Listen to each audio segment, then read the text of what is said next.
High বন্ধুরা, আমার অমৃত সন্ধানের চ্যানেলে আমি অমৃতা একটা নতুন রিডিং নিয়ে চলে এসেছি।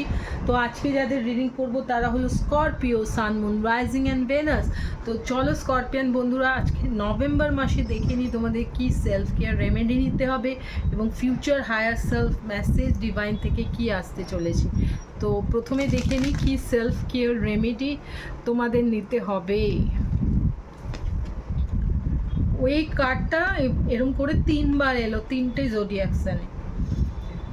তো স্করপিয়ান বন্ধুরা, আমি দেখতে পাচ্ছি তোমরা কোনো একটা আনহেলদি, যেটা হেলথের জন্য ভালো নয়, সেরকম একটা কোনো সাইকেল বা অ্যাডিকশনের সঙ্গে অনেক দিন ধরে জড়িয়ে আছো।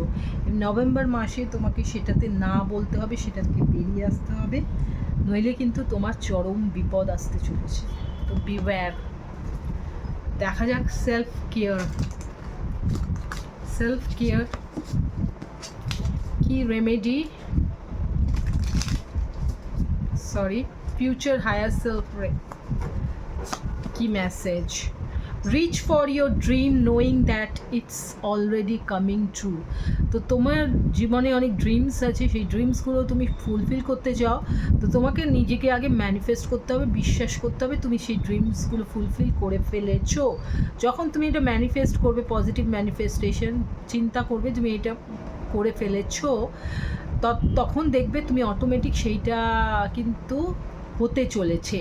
তো সেই জন্য নিজে লিখে রাখো, রোজ রাতে লেখো তোমার ড্রিমসগুলো, যে এরমভাবে লেখো যে তুমি সেগুলোকে ফুলফিল করে ফেলেছো।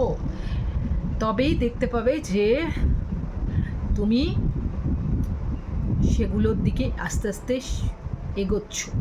এবং সর্বপ্রথম যেটা এখানে বলা হচ্ছে, সেই অ্যাডিকশন বা আনহেলদি সাইকেলটা তোমার জীবনে চলছে, সেটা থেকে বেরিয়ে আসো। তো স্করপিয়ান বন্ধুরা, নেক্সট আরেকটা রিডিং নিয়ে আসবো, ততক্ষণ টাটা বাই বাই।